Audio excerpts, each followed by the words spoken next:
Come on and praise him. Oh, come on and thank him.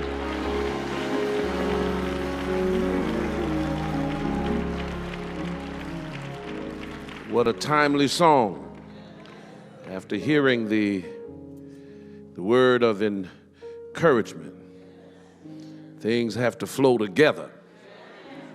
Let's give God praise for the PYCs and Sister Michaela Kendall. Wonderful job. Father, it is the entrance of thy word that bringeth light and life, and we pray that the glorious light of the gospel of Jesus Christ would shine bright as always. May the people be blessed by thee and never impressed by me. Cause through the revelation of thy word these thy people to see you more clearly, to love you more dearly, to follow you more nearly, and to... What did I miss? Huh? I said that. See you more clearly. So y'all got to keep up. Let the words of my mouth and the meditation of my heart be acceptable in thy sight. O Lord, my strength and my redeemer. And every glad heart said amen. Come on, you ought to know this by now.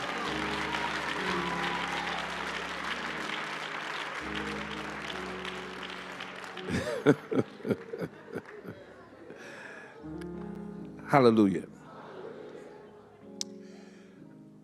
Let's grab our Bibles and go to Ephesians, the first chapter, 17th through the 19th verse. That's our basis for our teaching. I want to just go a little further. I know I won't be able to complete it.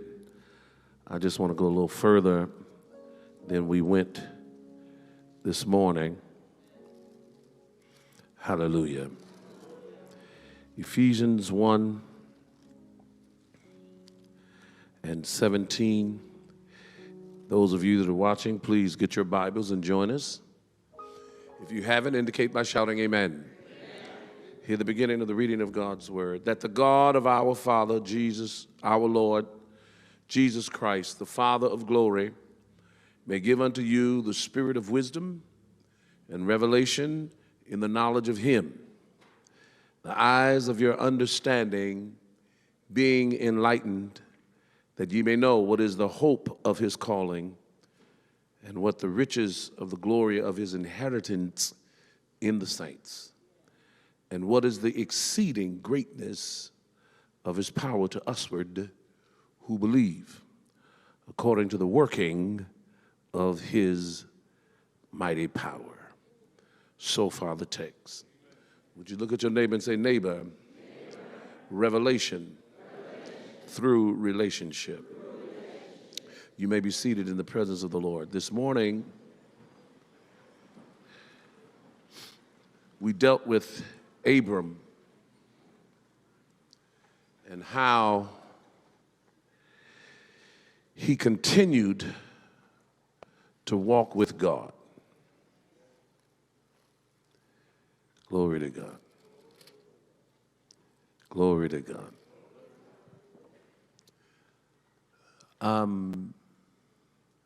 The understanding, and when I speak of understanding, I do not think of, or I'm not speaking of intellectual understanding or cognitive understanding. I'm speaking of spiritual understanding. Hallelujah.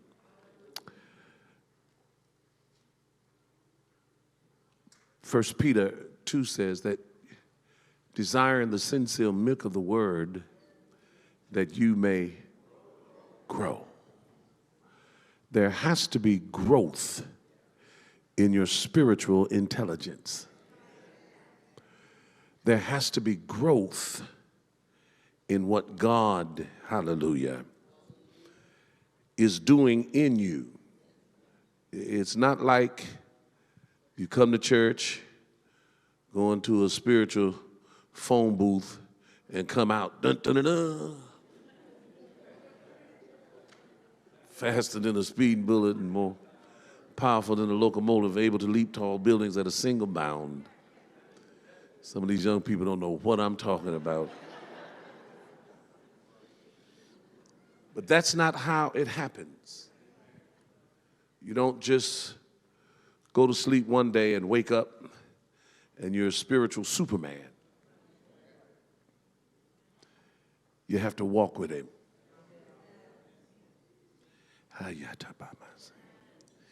Lord, I thank you. I'm trying to get through this but it keep grabbing me. So, sometimes I wish I was on the front row. I guess y'all wouldn't know me if I sat out there, because hallelujah. The walk with God really establishes this euphemism that the journey is as great as the destination. Hallelujah.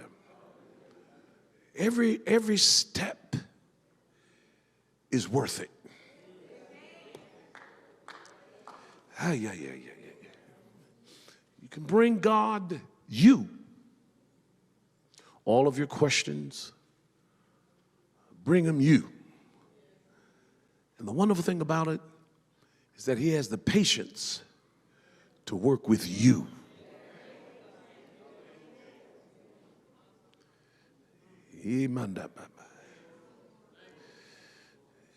You ask him something, he gives you an answer.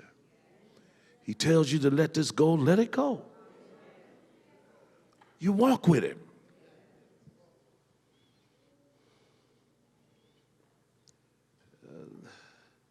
Romans, the 4th chapter, and then I'll go to where I want to spend most of my time, which is in Genesis, the 22nd chapter.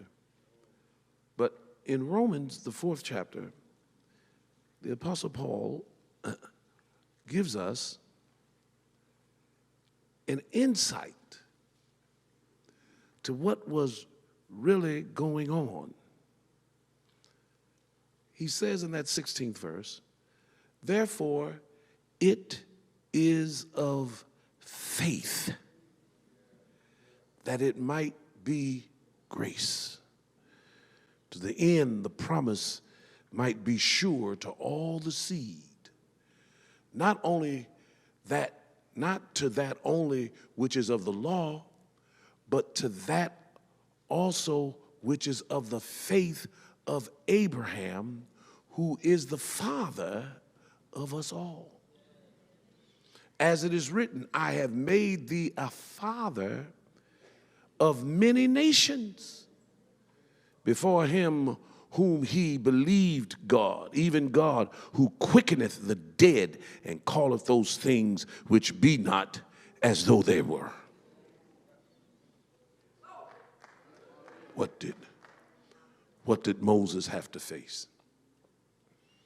Who against hope believed in hope. That seems like an oxymoronic statement.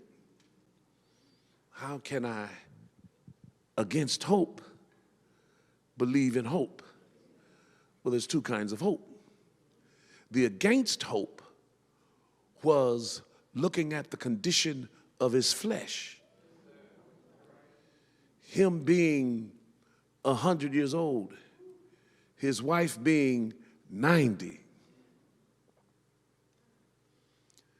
Somebody asked me today, said, Pastor, you can take, and they were talking about their son, take my son. I said, oh no, I'm done with that. I did that. It's wonderful. Coke sent me some pictures of my grandchildren. They're just the most beautiful grandchildren in the world.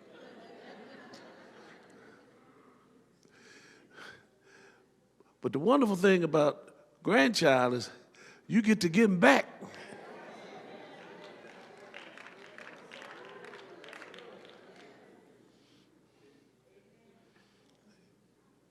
The flesh said he can't have any children. Folk said, oh, you might as well give up on Sarah having Sarah? Do you know how old she is? Now, he's living this. So against a dead hope, against the flesh, he has to believe in hope.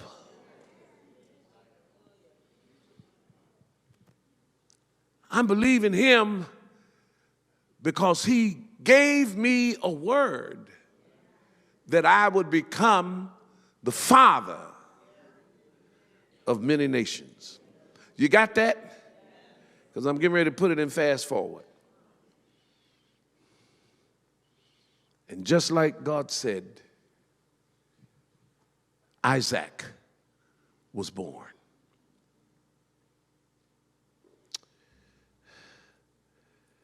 But just because Isaac was born doesn't mean the revelation ends. Y'all missed a good place to say amen. See, the problem with us is that we are event-oriented. So once an event happens, we think, glad that's over. I can sit back and, I believed God, and God did it. But that's not the end of the relationship. That shouldn't even be the mindset that it's the end of the relationship. Talk back to me, somebody. When God works a miracle on your behalf, I mean, when he does something totally impossible, that when you looked at the flesh, there was no hope it was going to happen. But against hope, you believed his word. And God brought it to pass. And now that you are holding the hope, you no longer need to hope, because hope that is seen is not hope. For if we see it, then why do we hope for it? But the relationship has not ended. If you look at the impossibilities that God have made possible, then what it should do is ignite a desire in you that says, I want more. Or if he did that, he ought to be able to do this thing. So I'm going to keep walking with him. Yeah. Because he's going to increase my understanding and revelation of who he is. The relationship continues. Then, in the 22nd chapter of Genesis, and I'm coming to my close, God again, Abraham, he gets up, yes, Lord, because when you're in relationship, you get used to being talked to.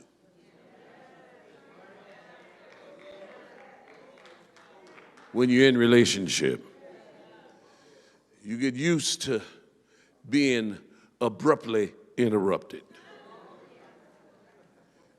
And it's okay because y'all ain't gonna talk back to me, I see. Yes, sir. Folk that you're not in relationship, what you doing calling me? Push. But when you're in relationship, you laying next to her or him and they go to talking. Why are you talking to me? That's not the response. The relationship is, I can wake you up. I ain't get too many amens. I just had a thought and I want to see what you're thinking about it. I know some of us been trained to where we got to just hush till a certain time. Come on back with me. Come on back with me. But the relationship gives you the freedom to interrupt things, to change things, to say, oh, we're not going to do that, we're going to do this. The relationship, because you ought to know me by now, that if I'm interrupting a plan, I got something else. If I'm changing what is usual and scheduled, then there must be something else. So you don't need to take me through 20 degrees. What I'm going to do about this? What I'm going to do? Forget it. But because God was in constant relationship with Abraham, he came to Abraham one morning and said, hey. And Abraham responded, here I am. I wish I had a helpmeet. See, when you're used to the relationship, your response is, here I am. Solomon said it like this, that he put his hand to the keyhole in the door and my bowels moved. The relationship is so intense that when he shows up, something in me moves. I haven't gotten to the place where I say, oh, that's just God. Lord, I listen, let me nap here. I gotta get up in the morning. I'll talk to you in the morning. Whenever God touches you, said in Ecclesiastes 1, he said, if you draw me, we'll run after you. All you got to do is touch me and I'm coming after you. Abraham and Abe says, here I am. Because the relationship has grown to that point. God says, look, take thy son, thy only son, Isaac. I don't want you to get confused. We already got rid of Ishmael. So I'm talking about the only one you got left. Hey, Lord have mercy. If I had time this afternoon. And this is what he says. Take now thy son, thine only son, Isaac, whom thou lovest. I know you love him. And get thee into the land of Moriah, and offering him there for a burnt offering upon one of the mountains which I tell thee of. This is the same Abraham.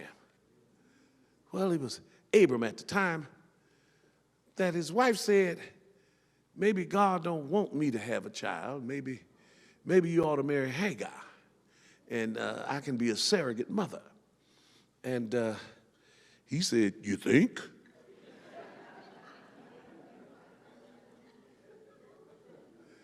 Because he was new in the relationship. But now he done walk with him a while. Now he understands the voice. God says, get up and offer Isaac, who you love. Just move in the direction of Moriah, and I'll show you the mountain, Lord have mercy, where you're to offer him.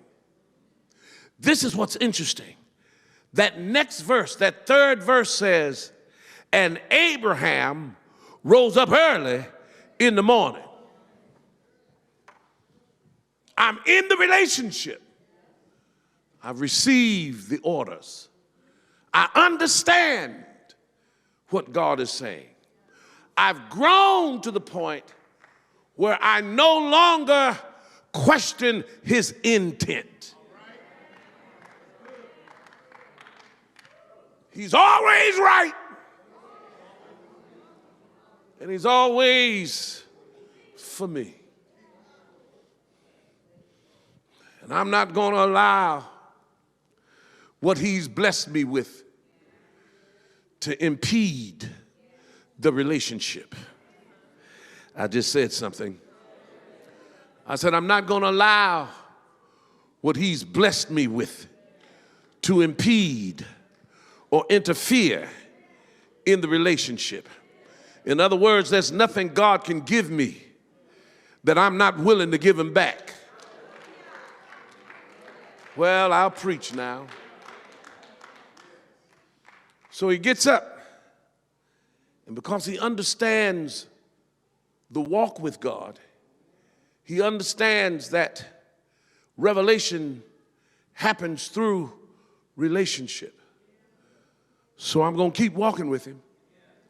I know I'm headed in the right direction. And if I keep walking with him, he's going to show me the right mountain. A lot of mountains, but I can't just pick a mountain. I got to wait on him to reveal the mountain. I can't just assume a mountain. I got to wait on him to reveal the mountain. He never went and told Sarah that he was about to sacrifice his son, their son. He didn't go in the kitchen and say, baby, I know this may seem a little strange, but God woke me up last night and said, I got to go offer Isaac. What you think about it? Y'all know that wasn't going to happen. Ain't no way on God's green earth Sarah was going to let that boy go. Pastor Winans, why do you say that? Because we may be in the same household, but on different levels of relationship. And our problem is we trying to make everybody see what we see, and they're not there. They're going to get there.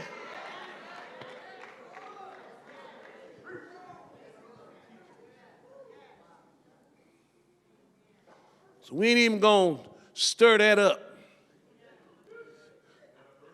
We gonna get out of here. By the time she get up, me and the boy gonna be gone.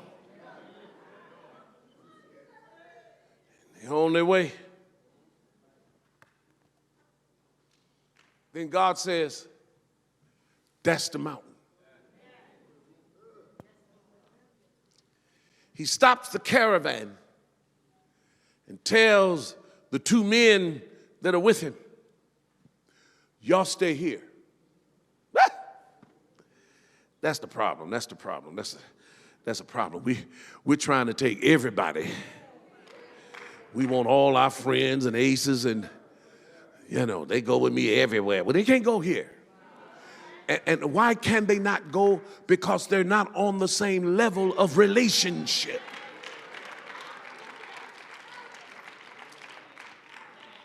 Oh, I've been there. I've lived that.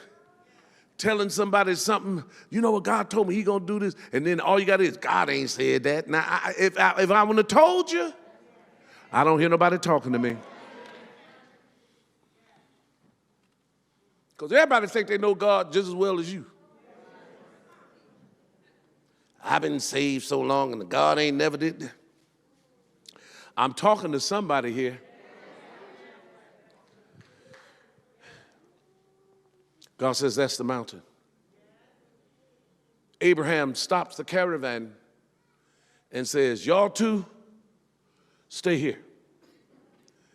The rest of this journey is for me and the lad. We're the only ones, that can carry it the rest of this way. Because you're not going to understand what's about to happen. because you don't have the same revelation. But it gives a glimpse. Again, I hope I'm not boring you. He gives a glimpse of his expectation because he tells the two men, y'all stay here, but me and the lad, we gonna go, but we coming back. Wait a minute. God just told you to sacrifice him. You're on your way to sacrifice your son, your only son. But I'm gonna let faith speak. And faith tells me and the lad is going, but me and the lad are coming back.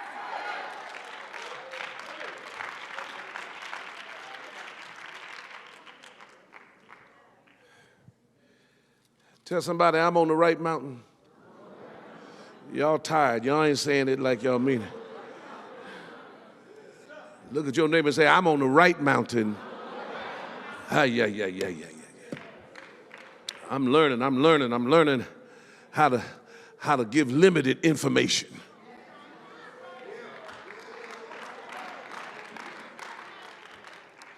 Look at your neighbor and say, neighbor, you're on a need to know basis. And this you don't need to know. You stay right here.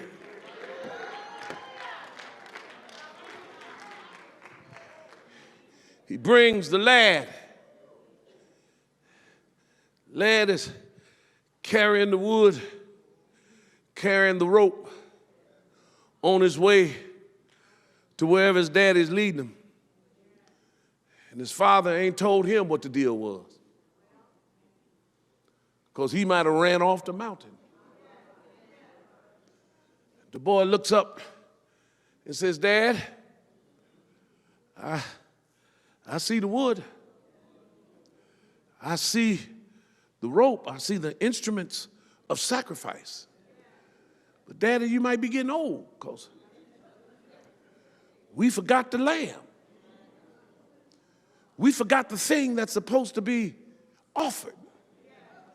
And the father in the relationship says, oh no, son, the Lord will provide himself.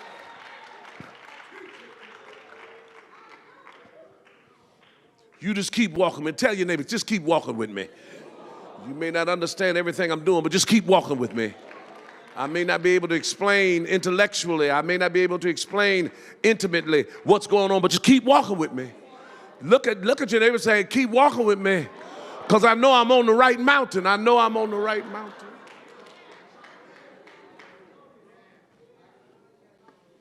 He tells his son, lay down. The son lays down. He ties the rope onto the wood. Isaac is just laying there, probably with eyes wide open, wondering what's going on. His father pulls out the knife and draws back to kill or to offer his son. But tell somebody, I'm on the right mountain. Would you look at the 11th verse? And Genesis 22:11, and the angel of the Lord called out of heaven, Abraham. I tell you, when he speaks, he'll shake everything in you. Abraham, Abraham. And he answered the same way, here am I. I'm right here where you told me to come. I'm in full obedience. Here I am. Then the voice said, lay not your hand on the boy, neither do him any harm. Watch this. For now I know. See, in relationships, you got to prove. I know we in a lot of relationships that folk just talking. But there's a time of proving. I love you. I love you. I'll do anything for you. Now, there's a time of proving. I don't hear nobody talking to me. The angel speaks and says, now I know. What do you know? I know that thou fearest God, seeing thou hast not withheld thy son, thy only son, from me. Now I know you're real. I know you mean it. I know you're in the relationship because you didn't withhold anything from God. So many of us act like we love God, but we give God a lot of excuses. It's not because we haven't known God. It's just because we haven't gone far enough in the relationship that God can ask anything for us or from us. But look at your neighbor and say, neighbor, I gotta go to the relationship. I gotta go to the point in the relationship where whatever God wants, I'm willing to give him. Whatever God asks for, I have enough confidence in him that he's gonna make it all right. Say yes, say yes, yeah. Lord have mercy. Look at your neighbor and say, neighbor, I know I'm on the right mountain. How do you know that you on the right mountain? Because in that 13th verse it says, and Abraham lifted up his eyes and looked, and behold, there was a ram caught in the thickets. Oh! I know I said it, but when I said it, I believed it. I said the Lord is going to provide himself a ram. It might not look like it, but God is going to do what he said he was going to do. God is going to give us everything we need. God is going to work it out for you. Look at your neighbor and say, neighbor, believe God. Stay in the relationship. Believe God and keep walking with him. Believe God and keep on obeying him. Believe God and say what he's told you. Faith come by hearing. Say what God says. If God said he's going to provide himself a ram, then you say that. Say what God says. If God said he's going to heal your body, you say what God said. If God said he's going to save your wife, you say what God says. If God said he's going to save your husband, you say what God says. If God said he's going to save your children,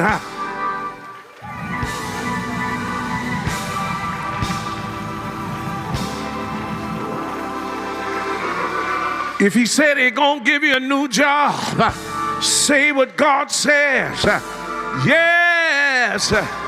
He lifted up his eyes, and there was a ram caught in the thicket. If he had been on the wrong mountain, the ram would not have been there. But because he waited for the revelation of the right mountain, God had the right lamb in the right place, caught in the right thicket. He didn't have to go chase it because it was caught. I'm trying to talk to somebody. The devil telling you, you got to go chase this, that, and the other. But God is saying, they that wait.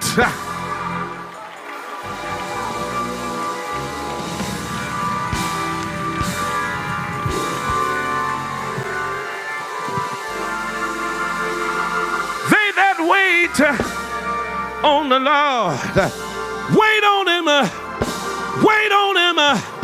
Keep walking with him. Keep on trusting in him. Keep on obeying him. God, everybody stand to you.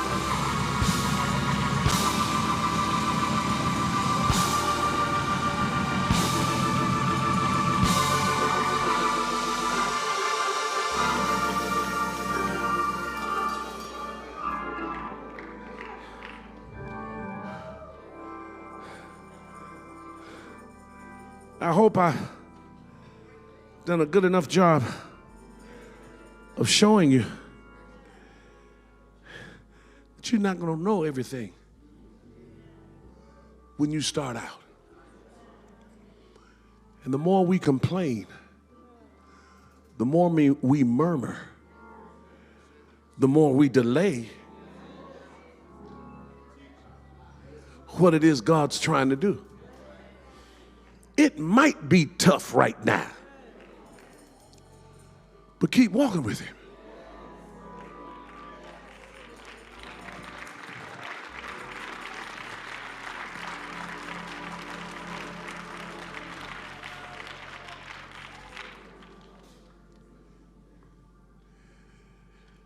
The relationship is going to take you into revelations. And you're going to know things about God that everybody's not going to know. And the only reason they don't know them is because they didn't walk it out. They didn't allow God to take them through those difficult times. Those times when cognitively, intellectually, they didn't understand what God was doing. And because they didn't, they stopped.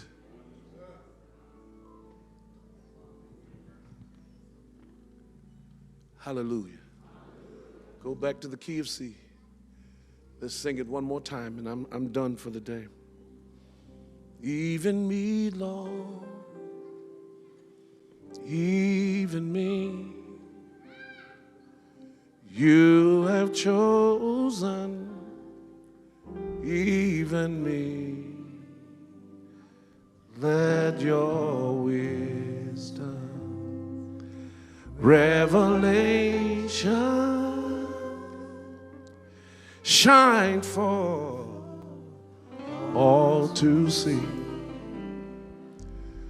You can use them, for you've chosen even me. Hallelujah. Lift those hands. Father, in the name of the Lord Jesus, let the revelation of who you are,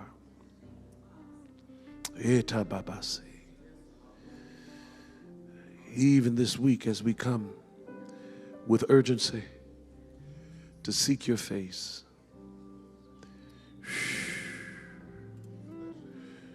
You've told us some things about ourselves. Hallelujah. And we didn't keep it in our hearts. We told others. And they caused us to doubt what it is you told us. But your word remains constant. Doesn't change. And now we grew in the relationship. Hallelujah. We trust you. Oh, yeah. There's that big word. There's that big word. We trust you. We've been walking with you long enough to trust you. Hallelujah. Hallelujah. And so thank you, Lord. Thank you for your patience.